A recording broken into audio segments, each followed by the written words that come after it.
أشهد أن لا إله إلا الله وأشهد أن محمدا عبده ورسوله رقم بها نين دقومسا نعم قلبين أسانا دي بيتو تلفون فرجوها ما ركوان جير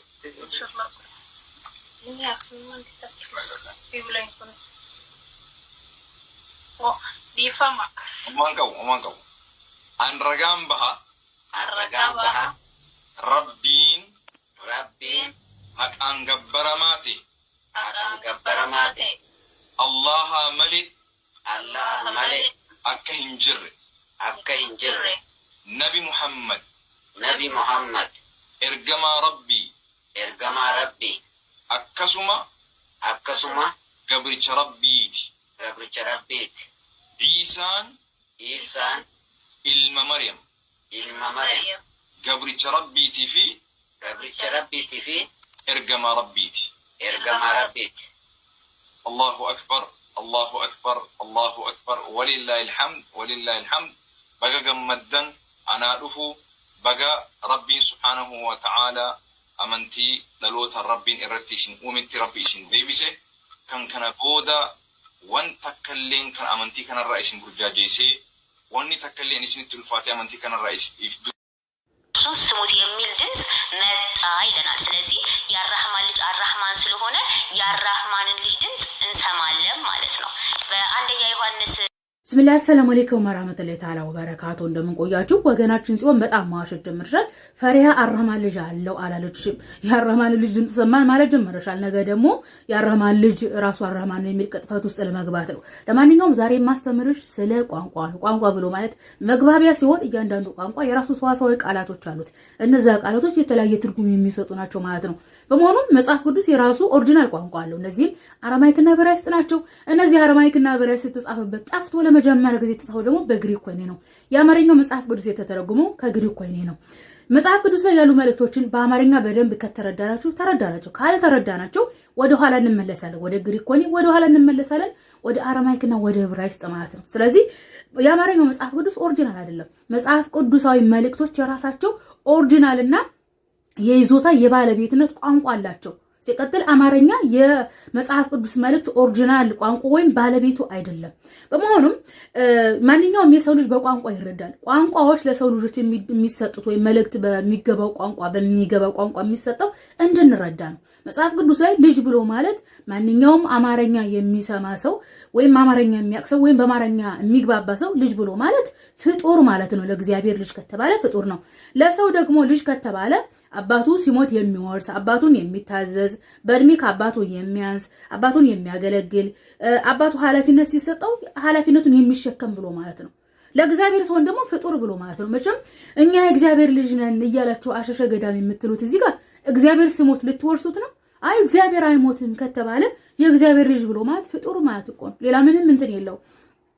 ወይም የእግዚአብሔር ልጅ ብሎ ማለት ፍጡር ነው ካል ተራሮች የእግዚአብሔር ልጆች ናቸው። ሰዎችም የእግዚአብሔር ልጆች ናቸው። አንቺም ኢየሱስም ሰይጣንም መልአክም ሁሉም ነገር የእግዚአብሔር ልጆች ከሆኑ ጣዖት አምላክ የሆኑችም የእግዚአብሔር ልጆች ከሆኑ ልጅ ብሎ ማለት ምን ማለት ነው የሚለውን ስንረዳ ፍጡር ማለት ነው። ተግባብተናል። ስለዚህ ከዚህ የተለየ ነገር የለም። አይ ልጅ ብሎ ማለት የተለየ ነገር አለው ከተባለ ኢየሱስ የእግዚአብሔር ልጅ ነው። መልሳችሁ ደግሞ የእግዚአብሔር ልጅ ራሱ እግዚአብሔር ነው ካላችሁ አንቺ ለምሳሌ የእግዚአብሔር ልጅ ነሽ እና መልሰሽ እግዚአብሔር ልትሆኚ ነው። ለምሳሌ ተራሮች የእግዚአብሔር ልጆች ናቸው። እግዚአብሔር ልጆች ከተባሉ መልሰው እግዚአብሔር ሊሆኑ ነው?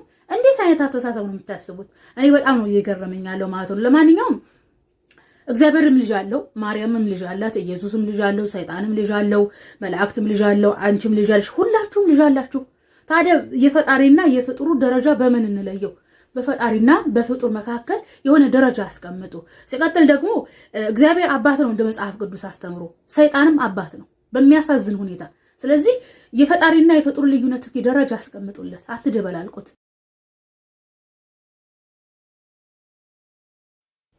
ኡዜር የአላህ ልጅ ነው አለች እንደሚለው አይሁዶች አላሉም። እዝራን የአላህ ልጅ ነው አላሉ። ቢገልጥ ምን ችግር አለው?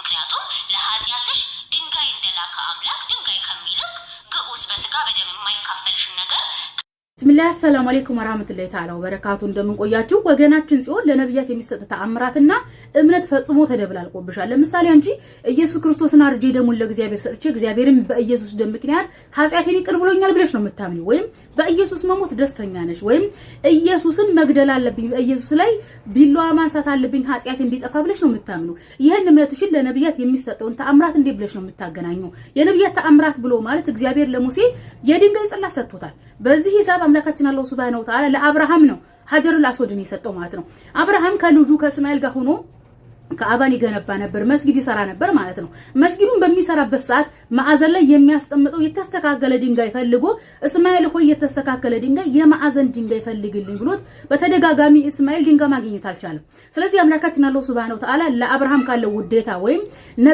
ለነብያቶች ካለው ክብር የተነሳ ማዕዘን ላይ የሚያስቀምጠው የተስተካከለ ድንጋይ ከሰማይ አወረደለት ልክ እግዚአብሔር ለሙሴ የድንጋይ ጽላት እንደሰጠው ማለት ነው ስለ ድንጋይ በደርዘን ማውራት ይቻላል በክርስትና ሃይማኖት ከመጽሐፍ ቅዱስ ማለት ነው ስለዚህ አንቺ ጋር ያለው የደርዘን ድንጋይ አስተምሮ ተቀምጦ ስለ አንድ ሀጀሩል አስወድ እዚህ መጥተሽ ለምን ትንጫጫለሽ ሲጀመር አንቺ ኢየሱስን ማረድ አለብኝ ብለሽ የምታምኚውን ነገር እንዴት ብለሽ ነው ለአብርሃም የተሰጠውን የማዕዘን ድንጋይ የምታገናኙ በጣም ነው ያሳችኝና ያሳዘንሽኝ ያለሽው ማለት ነው ሌላው እስኪ መረጃ አንብቢ የተላይ ነው ሀጀሩል አስወድ ለኃጢአት ነው የወረደው የተባለው ማለት ነው ሲቀጥል ደግሞ በኢትዮጵያ ኦርቶዶክስ አስተምሮ በጎጃም በደብረ ኤልያስ ወረዳ ሙሽራ ወደ ድንጋይ ተቀይራለች ያቺን ወደ ድንጋይ የተቀየረችው ሙሽራ የተሸከመ በረከት ያገኛል ተብሏል ይሄን ብቻ ሳይሆን መጽሐፍ ቅዱስ ላይ የሚወልድ ድንጋይ አለ የሚጮህ ድንጋይ አለ ሰባት አይን ያለው ድንጋይ አለ ወደ ምንድነው የሚቀየር ድንጋይ አለ መዝሙረ ዳዊት 114:8 ላይ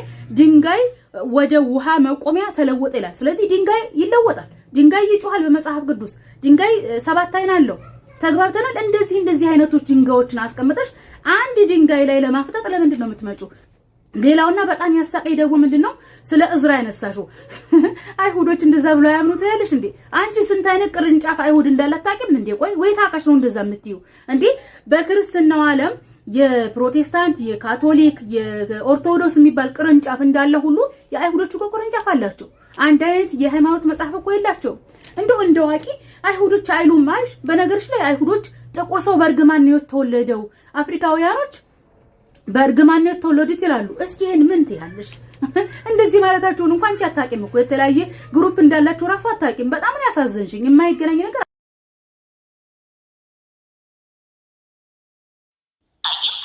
እግዚአብሔር ራሱን በሶስት አካል ገልጧል እግዚአብሔር ቃልና እግዚአብሔር መንፈሱ ማለት ነው ስለዚህ እኛ ማርያም ብስሚላህ አሰላሙ አለይኩም ወራህመቱላሂ ተዓላ ወበረካቱ እንደምቆያችሁ ወገናችን ጽዮን የስላሴ አስተምሮን ትክክል ለማድረግ ከሀጀሩል አስወድ ጋር ይዛምጣታለች ለመሆኑ አንቺ በስላሶች አታምንም እንዴ ሀጀሩል አስወድ እኮ ድንጋይ ነው አይጠቅም አይጎዳም ግዑዝ ነው አያይም አይሰማም አይናገርም አንቺ ግን ለስላሶች ያያሉ ይሰማሉ ይናገራሉ ብለሽ ምስጋና ለአብ ምስጋና ለወልድ ምስጋና ለመንፈስ ቅዱስ ብለሽ ትሰግጂላችኋለሽ ታመልካችኋለሽ አይደለ እንዴት ብለሽ ነው ከግዑዝ ጋር የምታያይዣቸው እኔ የገረመኝ አንቺ ያለሽበትን ሃይማኖት በስልምና ውስጥ አትፈልጊ እየተነጋገርን ያለነው እኮ ሃይማኖታችሁ ስህተት ነው እየተባባልን ነው እንጂ የኔም ሃይማኖት እናንተም ውስጥ አለ እየተባባልን አይደለም እኛ በስላሶች አናምንም ሶስት አካላት የሚባል አምላክ የለም ወይም ሰውን አርደን ኢየሱስን አርደን በኢየሱስ ሞት ተደስተን ደሙን ለእግዚአብሔር ስጦታ ሰጠን እንድናለን አንልም እኛ ውስጥ መተሽ አትደበቂ አትፈልጊ ሃይማኖቱን እኛ ጋር ውስጥ መተሽ ከመፈለግ ወይ ትተሽ መውጣት ነው አይትቻል ወጣም በዛው በሃይማኖት ይጸናለው ካልሽ ለሚጠየቀው ጥያቄ መመለስ ነው እንጂ ያለብሽ ስላሴን ከድንጋይ ጋር ማያያዝ የለብሽም በጣም ነው ያሳዝንሽኝ ማለት ነው ሌላውና በጣም ይገረመኝ እዚህ ጋር እንግዲህ የምነግርሽ መርዶ ያው በክርስትና ታሪክ የኒቅያ ጉባኤ የቆስጠንጥንያ ጉባኤ የኤፌሶን ጉባኤና የከለቄዶን ጉባኤ የሚባሉ አሉ ሰምተሽ አታውቂም እነዚህ ጉባኤዎች ከ325 በኋላ ኢየሱስ ክርስቶስ ካረገ ከ325 ዓመት በኋላ ስብሰባ ተደርጎ ነው የተደረገው ስብሰባ ኢየሱስን አምላክ እናድርገው ሰው እናድርገው የሚለው ነገር ግራ አጋብቷቸው የኢየሱስን አምላክነትና ሰውነት ሊወስኑ የተሰበሰቡበት የስብሰባ ታሪኮች ናቸው ከነዚህ ሶስቱ ታሪካዊ ስብሰባዎች መካከል የአሪዮስ አስተሳሰብ አሪዮስ ኢየሱስ ክርስቶስ እግዚአብሔር አይደለም ሰው ነው የሚለው አስተሳሰቡ ተቀባይነት አግኝቶ በክርስትናው ዓለም በክርስትና ታሪክ ኢየሱስ ክርስቶስ ሰው ነው ተብሎ ይታመን ነበር። ቢያንስ ለ40 ዓመታት ያክል ጳጳሳቶች ተሽመው ክርስቲያኑ ህብረተሰብ ኢየሱስ ሰው ነው ብሎ ተቀብሎ ነበር። ነገሩ መልሶ ስብሰባ ተደርጎ የአትናቴዎስ ሐሳብ ተቀባይነት አግኝቶ ነው አሁን ላይ አብ ወልድ መንፈስ ቅዱስ ሥላሴ የምትዩ እንጂ የነቢያቶች አስተምሮ አይደለም። የሥላሴ አስተምሮ ወይም የሐዋርያቶች አስተምሮ አይደለም። ካሁን በፊት እኮ ጳውሎስ ኢየሱስ ክርስቶስን እግዚአብሔር ብሎ ታያቀም ማርያምንም ወላዲት አምላክ ብሎ ያቀም ብዬሽ ስትንጨረጨሪ ስትሰድኝ ሁሉ ከርመሽ እኮ ነበር። ስለዚህ አሁን ይሄን ሥላሴን ትክክል ለማድረግ ከድንጋይ ጋር ከምታወዳድሪ ከመጽሐፍ ቅዱስ ላይ የሐዋርያቶቹ ሌላው እንኳን ቢቀር የጳውሎስን አስተምሮ እስኪ ያሳየኝ። ኢየሱስ ክርስቶስን እግዚአብሔር ነው ያለበትን ማለት ነው። ኢየሱስ ክርስቶስ እግዚአብሔር አይደለም። ሥላሴንም የሚያውቅ አንድም ሐዋርያ የለም። ስለዚህ እነ ሥላሶች የአራቱ ጉባኤዎች ውጤትና የነ አትናቴዎስ ስራ ነው። በጣም የገረመኝና ያሳዘንሽ ደግሞ የእግዚአብሔር መንፈስ እግዚአብሔር ነው ብለሻል። የእግዚአብሔር መንፈስ እግዚአብሔር ከሆነ እግዚአብሔር በሰዎች ላይ እያደረ ክፉ ስራ ያሰራቸዋል። ስለዚህ ከሶስቱ መካከል አንዱ ሰዎች ላይ ክፉ ስራ ማሰራት ነው ማለት ነው ስራው። በጣም ነው የሚያሳዝነው እኮ።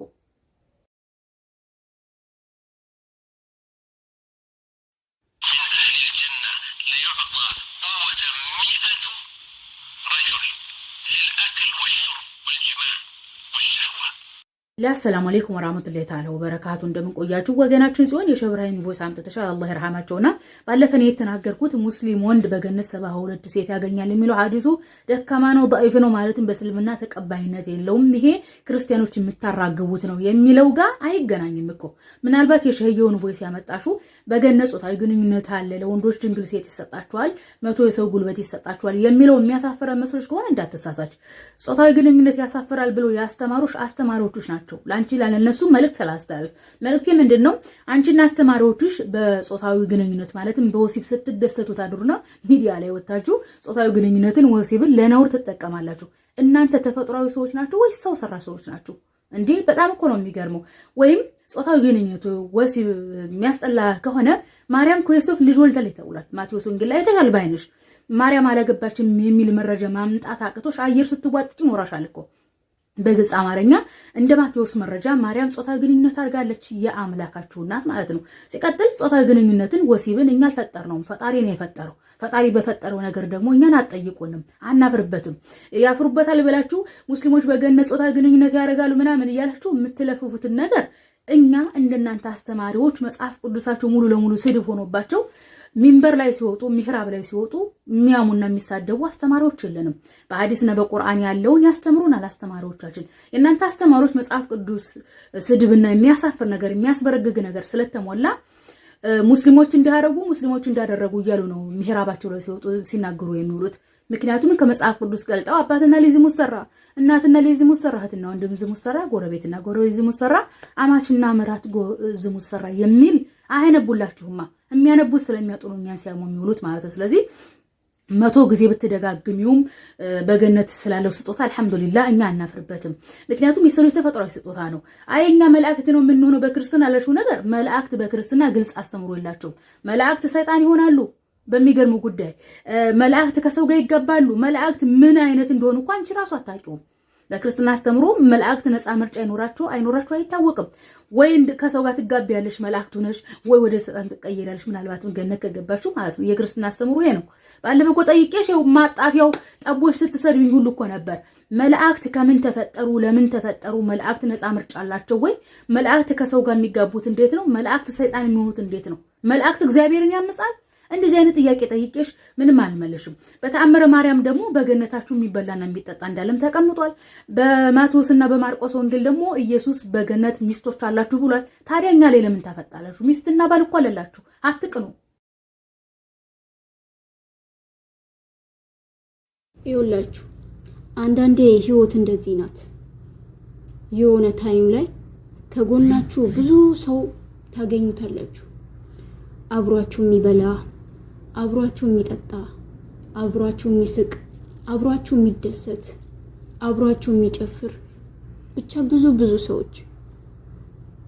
የሆነ ታይም ላይ ደግሞ እነዛ ሁሉ ሰዎች ለምን፣ እንዴት፣ ወዴት ምንም ነገር ሳታውቁ ጥሏችሁ ይሄዳሉ። የሆነ መንገድ ላይ ብቻችሁን ሆናችሁ ራሳችሁን ታገኛላችሁ። አያችሁ ህይወት እንደዚህ ናት። ዛሬ የሰው ልጅን ተስፋ አድርጋችሁ የምትኖሩ እህት ወንድሞቼ ሆይ የሰው ልጅ ለሰው ልጅ ተስፋ መሆን አይችልም፣ ራሱም ተስፈኛ ነውና ኢላ አላህ Subhanahu Wa Ta'ala ካልሆነ በስተቀር